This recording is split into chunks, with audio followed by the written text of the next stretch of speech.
Hey guys, this is Isaac from Contender Bicycles, and you just bought yourself a brand new bike off of our website. Amazing.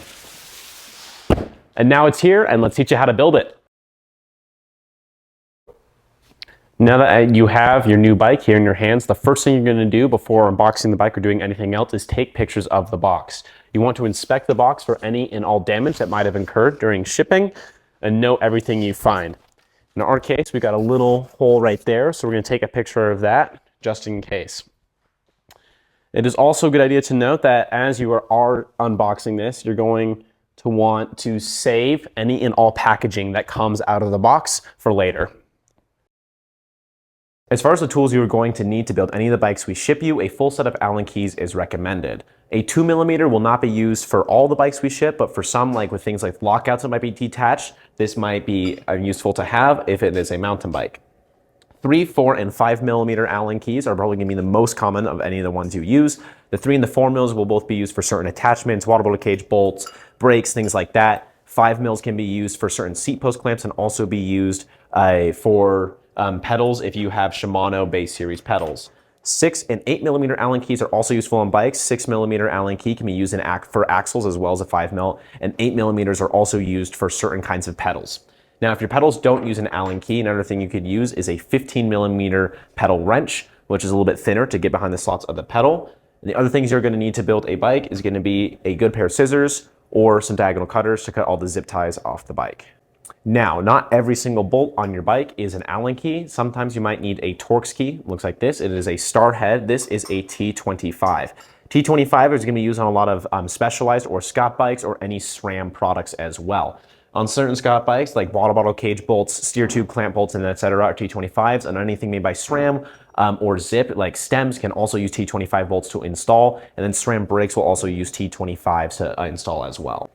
And for the reflectors that come in the bag along with your bike or on the wheels, a Phillips hub screwdriver can be used for those as well, in addition to some other parts on the bike. Things that aren't required but are recommended when you are building the bike as well is going to be some assembly grease, carbon paste, especially if you're doing anything that involves carbon parts, if you have a carbon handlebar, etc.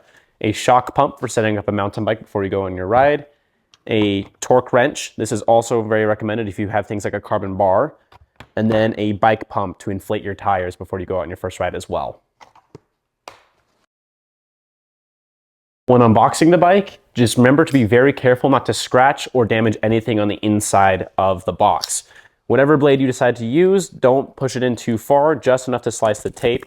The box is taped on 3 sides, on the front and on both the sides.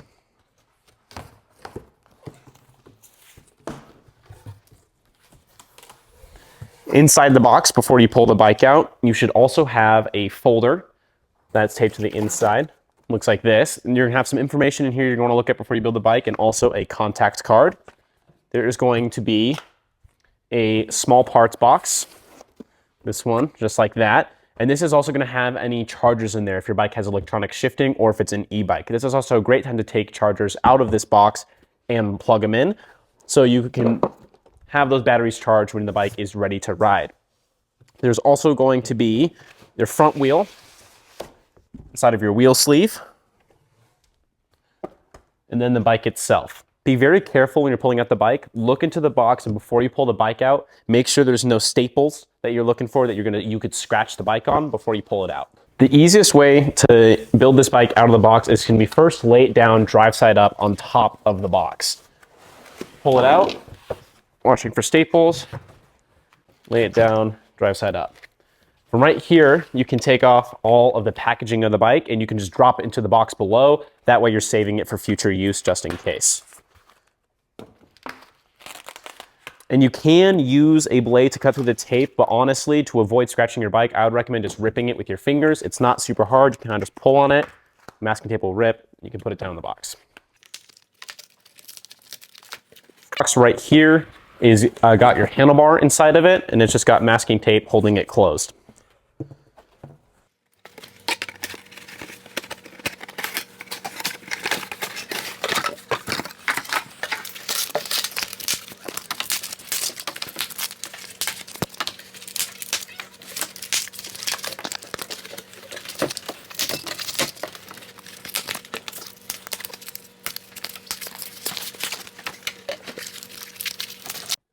Once your bike is completely unwrapped, you can take it up and you can take the front fork and drape it over the front of the box just like that. And from here, we can install the handlebar and the stem. Something to keep in mind with road bikes is going to be your seat post. This bike is not going to come with the seat post installed on a road bike. You want to make sure to watch for two things when installing the seat post on a road bike. One is going to be seat post wedges. Most bikes do come with a seat post wedge for road bikes, and this, you want to be careful putting this into the frame, not to drop it inside the frame when you put it in. And the other thing to keep in mind is going to be Di2 wires. If you bought a bike that has Shimano shifting on it, there will be wires like this. We traditionally will tape them to the frame to keep them from falling in when shipping. So you want to be careful really not to pinch those when you insert the seat post. Start by taking your seat post. There should be a battery in the bottom of it. Take the Di2 wires, clip them in to the battery. Battery can pull out. And you should feel a full-on click that you can hear and feel in your fingers when the wires are fully seated into the battery.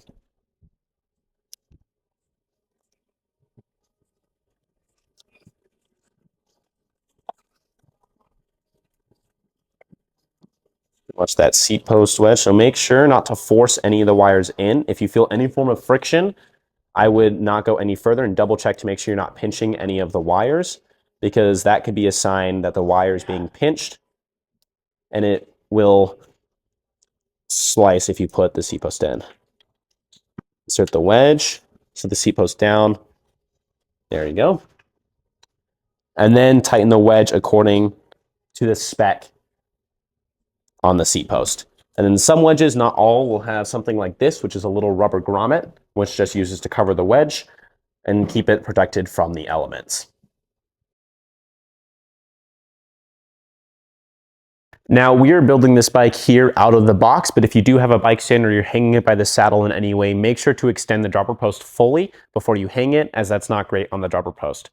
To start building the bike, you're going to install the handlebar into the stem. And you're going to start by taking all 4 of the bolts out of the stem's faceplate. This stem in particular uses a 4mm Allen key, but some stems from companies like Scott and sometimes Specialized will also use a T25 instead. Now that you have the faceplate off, you're going to install the handlebar. Just make sure that your controls and the cables of all the handlebar are oriented correctly before you install it. Now, when tightening the stem, the one thing you want to keep in mind is the correct torque measurement, and also if the stem requires no gap or something along those lines. This stem in particular says no gap right here at the top, which means these 2 bolts need to be done all the way up before you do in the top 2. I've got a torque wrench because this bar is carbon, so we're just going to tighten those top 2 first. Make sure those are all the way done before you do the bottom ones. The torque measurement for this stem is on the bottom as well. And then if your stem does not say no gap at the top, you're going to want to tighten in a star-shaped pattern, which in our case would be you start at the top left hand, and you move to the bottom right hand, and then bottom left hand, and then top right hand. You kind of move in those patterns like a full turn at a time until everything is to torque. Second step on this is going to be installing your shifter. In this case, the shifter and the brake are connected together, as will most SRAM brakes as well. For Shimano, you're going to be using a 4mm Allen key, and for SRAM brakes on a mountain bike, they're going to be a T25, again, that star-shaped head. Now with the Shimano brake lever, there is a little hole on the side that says push here. You can push that with something like I'm using 1.5mm Allen key. You can also use a pick. Once you push that, then you can open the lever all the way before you attach it to the bar.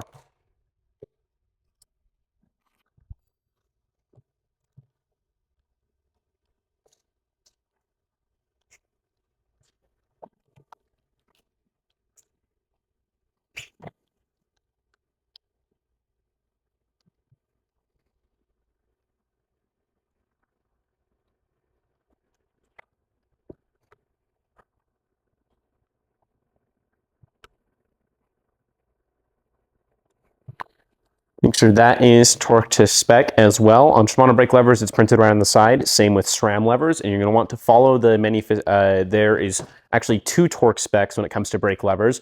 There's a torque spec on the side of the brake, but the bar itself could also have a torque spec. Go with the lower number traditionally because you don't want to break either one of them. But a good rule of thumb is if you don't have a torque wrench, you want this to be able to spin on the bar with a decent amount of force. But you don't want to be tightened so far down that it's not going to be able to move at all. This way, if you crash, the brake lever is not going to snap or break off, but instead rotate on the bar. You just want it tight enough that it's not going to move on you through normal hand movements. Now, when installing your bar into your stem on a road bike with internal headset routing, you want to be very careful with these hydraulic hoses not to pinch them between the bar and the stem. You can see right here, if you don't see that correctly, you can pinch the hose between the stem and the bar right there. So you want to make sure this bar is completely flush in the stem without pinching any hoses before you then bolt the faceplate on.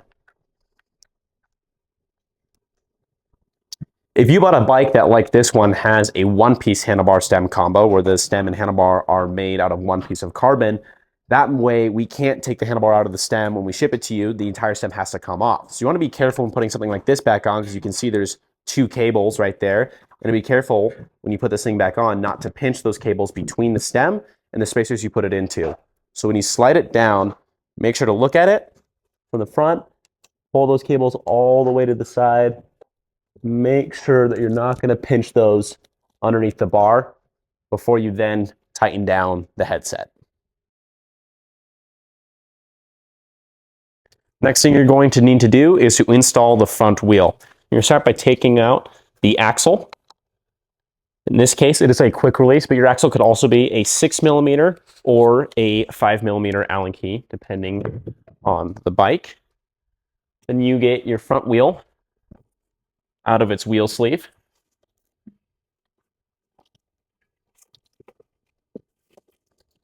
Now, the front wheel should have some end cap protectors on it as well. You want to be careful when you pull these out because you don't want to lose the end caps because they can come off with the protectors as well. You take those protectors off just like that. And let's say the end cap did come off and it was on the side of the protector. Something you can do pretty easily is with that axle you have in your hand, you can just kind of hold the end cap, hold the protector, and just kind of push, and it should push the protector out of the end cap, put the end cap back on the wheel. There should be a piece of red plastic inside your brake caliper. Pull that out before you put the wheel in. Now that is out, be really careful not to touch the front brake and pull in because that can make your pads insert. You're going to pull the bike out of the box.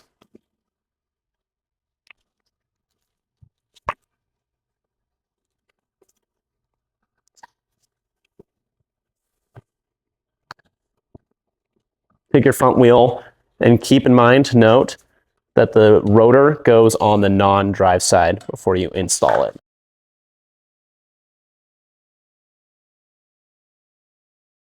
Then install your through axle.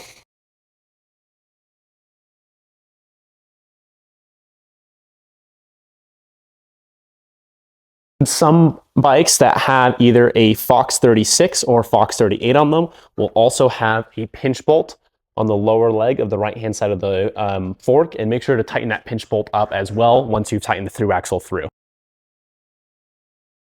Now, before you go out on a ride, this is the point where you're going to install accessories. You can just do this leaning against any wall in your house or in your garage. It's fairly easy to do. Start off, we're going to install the bottle cage. On any form of road bike or anything that's got 2 bottle cages, if you're going to install 2 bottle cages, it's a better idea to do the one on the seat tube first because that one's going to be easier to put on when there's not another bottle cage in the way to get in the way of the tool. Undo both of these bolts. In this case, I'm using a 4mm Allen key. Some bikes will have 3s, and then Scott uses a T25 for their water bottle cage bolts.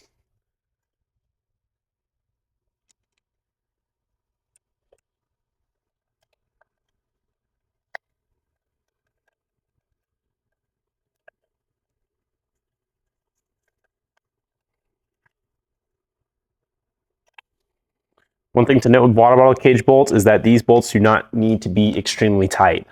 You obviously don't want the bottle cage to come loose and send your bottle flying, but they shouldn't be really any tighter than that.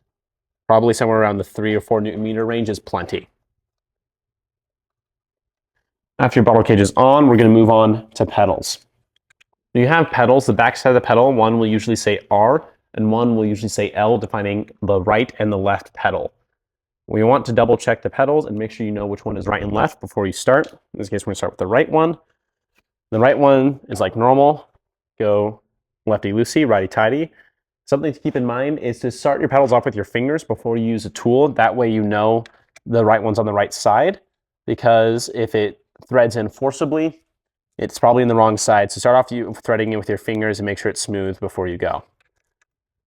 That pedal's installed, you can move on to the other side. One thing to keep in mind here is that the left pedal is actually not righty-tighty, lefty-loosey, it is flipped. A great way to remember this is that when you install pedals, the Allen key should always be twisted towards the front wheel. So I'm turning the Allen key towards the front wheel to install this pedal, and the same goes for the right side. No matter what side you're on, as long as you're turning the Allen key towards the front of the bike, it should tighten the pedals on.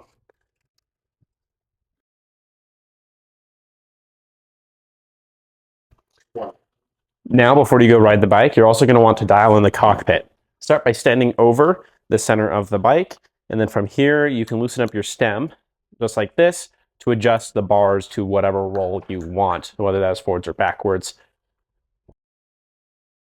Move these up or down, depending on where you want the bar to sit.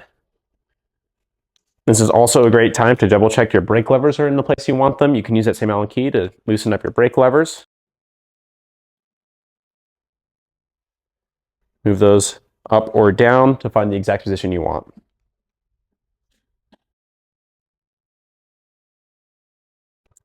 Now, before you go on your first test ride to make sure everything's correct, you want to do something what we call at the shop a 5-point check. We do this for every bike that goes out of the door.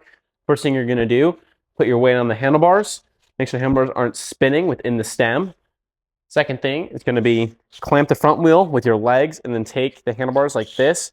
Make sure the stem's not going to spin on the steer tube. Use the rear brake, rock backwards, make sure the rear brake is working, and then front brake, make sure the front brake's working.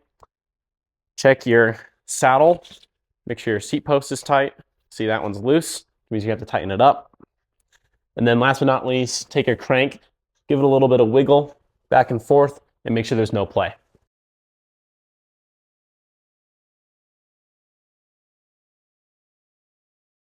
Now for this next section, we have this bike in the stand just for show, but you can also do this in a quiet street outside your neighborhood, just quiet enough where you can hear the workings of the bike.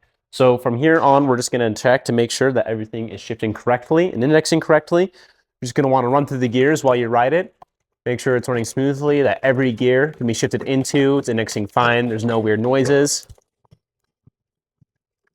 And then you're going to make sure the brakes aren't rubbing. While pedaling forward, listen for the rear caliper. That one's not rubbing. And then same thing for the front. You should be able to hear either of these while riding. Both of those are quiet and everything's shifting well. Should be good to go. There you have it. You built your bike. One thing to keep in mind before you go on your first ride is to double check tire pressure, front and rear. Make sure you have right air in those tires. And then also to make sure that your suspension has got air in it as well. We should have reached out to you when you bought the bike and then asked for your weight to set up the suspension. But if you want to make any further adjustments from there, do that while you ride as well. If you have any issues with the bike while you're building it, you can email us at info@contenderbicycles.com, or another great resource is our help and how-to playlist here on YouTube. And our phone numbers will also be linked in the description below.